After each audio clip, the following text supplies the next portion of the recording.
Bakunzi b'Imana mukurikirana insamirizi mu vyo bacubekera Mariya, tugeze ku wa kabiri w'indwi ya kane ya Pasika, umwanya wo kuzirikana ijambo ry'Imana Ekleziya idutegekaniriza. Ibisomwa vy'iranda tubisanga hakurikira. Igisomwa ca mbere tugisanga mu gitabo c'Ibikorwa vy'Abatumwa, kigabane ca 11, umurongo wa 19 gushika kwa 26. Izaburi ni ya 87, inkuru zari yanditse Yohani Mweranda, kigabane c'10, umurongo wa 22 gushika kwa 30.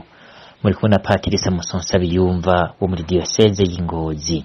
Ivyo dusoma mu gitabo c'Ibikorwa vy'Abatumwa. Muri irya minsi abari bahunze kubera amarushwa yatewe n'ivya Stefano bari baciye Ifenesi, Ishipre be ni Antiokia, atabandi bariko barigisha ijambo ry'Imana atari abayahudi bonyene. Ariko rero bamwe mu bimuka Ishipre ni Sereni bari baje i Antiokia bakaza barigisha abagereki inkuru nziza y'umukama Yezu. Bitaye ko umukama yari kumwe nabo kandi benshi muri bo baremera bakagira ko bagahindukirira umukama. Biraheza bishikira Ekleziya Yerusalemu, baca batuma Baranaba i Antiokia ngo ashike. Abonye ivy'inema y'Imana yahakoze aranezerwa, arabahanura ngo bose bagumize umutima ku Mana. Kanatsinda Baranaba yari umuntu mweranda afise ukwemera kwinshi kandi ari kumwe na mutima mutagatifu. Abantu benshi baraheza begukira umukama. Araheza aja i Tarsi kurondera Sauli ngo bahwane amujana i Antiokia. Bamara umwaka wose bigisha abantu indiri, kandi i Antiokia niho izina abakristu ryatanguriye. Iryo ni ijambo ry'umukama.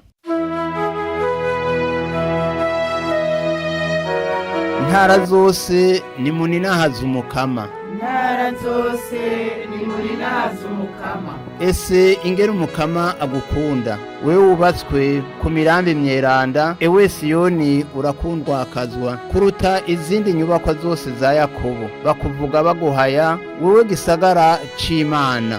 Ntara zose ni muninahaza umukama. Jewe mparura iminsi iri na Babiloni mu ntara zimaze kuwumenya. Umuntu wese avuga ati navukiye Itiri canke mu Bufilisiti canke muri Ethiopia, ariko Siyoni yo umuntu wese ayibwira ati uri mawe, kuko umwe wese ariho yavukiye. Ntara zose ni muninahaza umukama. Uwo mwijuru arayigumiza ko ubwo bukuru, ariko akandika mu gitabo intara zose ati kanaka niho yavukiye. Abaririmba n'ababyina bazovuga bati amasoko yanje yose ari muri wewe. Ntara zose ni muninahaza umukama.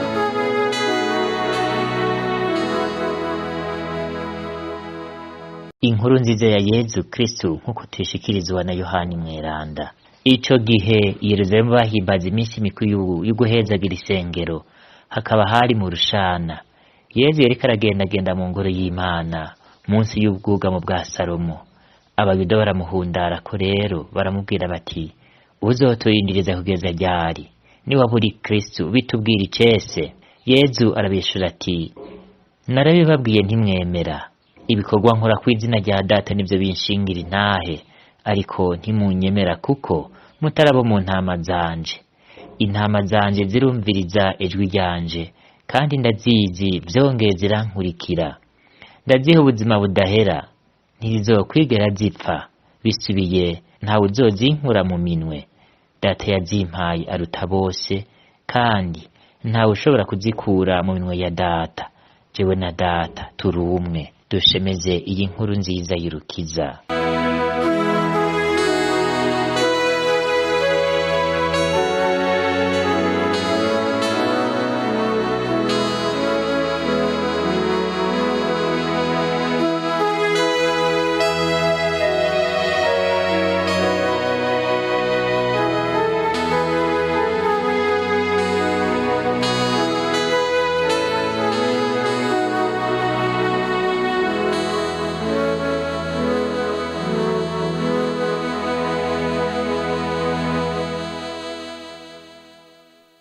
Mwene Imana avumbikisha irenga.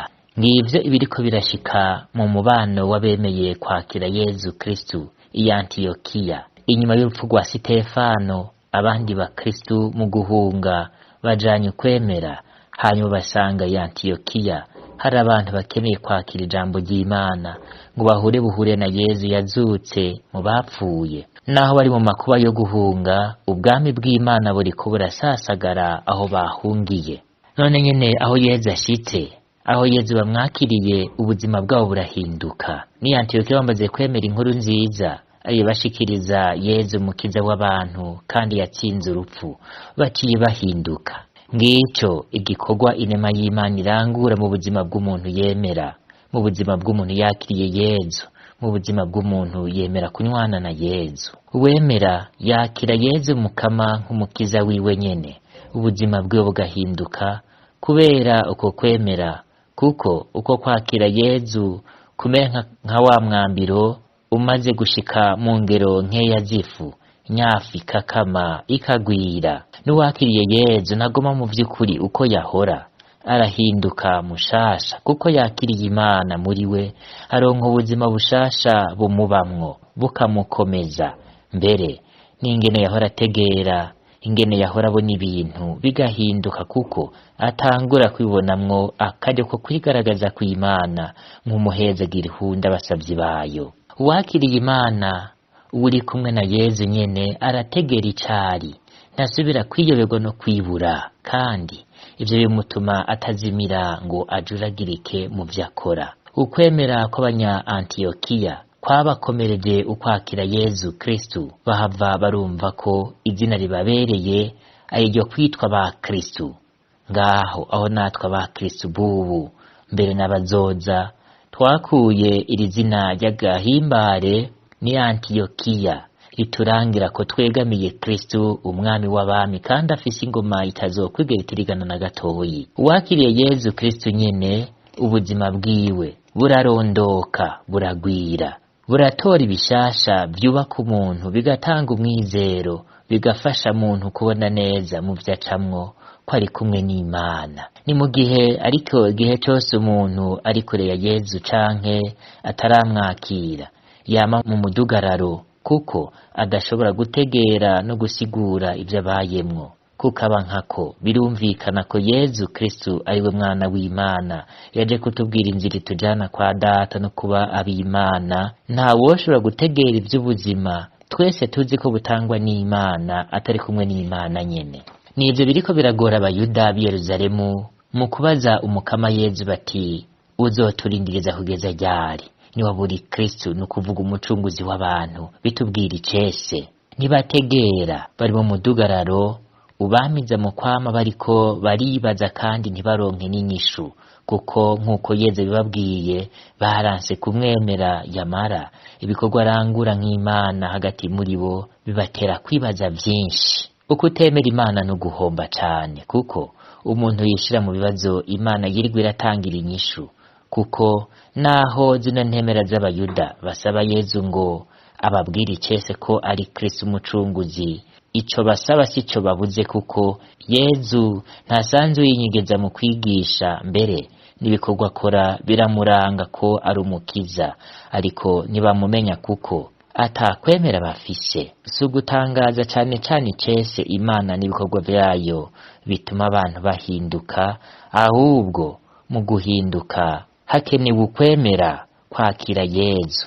Uwo nawe ahashikira nyagushikira agahindura ubuzima bw'umuntu ni mu mutima wiwe. Si ivyo atora ku kibuga rero, ni ivyo atora mu mutima we canke yakirira mu mutima wiwe. Abemera baba ubushoboragiwe na Yezu Kristu, we mwongere ayoborera abamukunda n'abamwubaha mu buzima budahera, kuko hari ubw'Imana, ubuzima buzira urupfu. Kuko uwemera naho yoba yapfuye, Yezu yatsinze urupfu, amuzurira ubuzima budahera bwo kunezerwa no kwihweza uburinahazwa bw'Imana imyaka yose. Amen.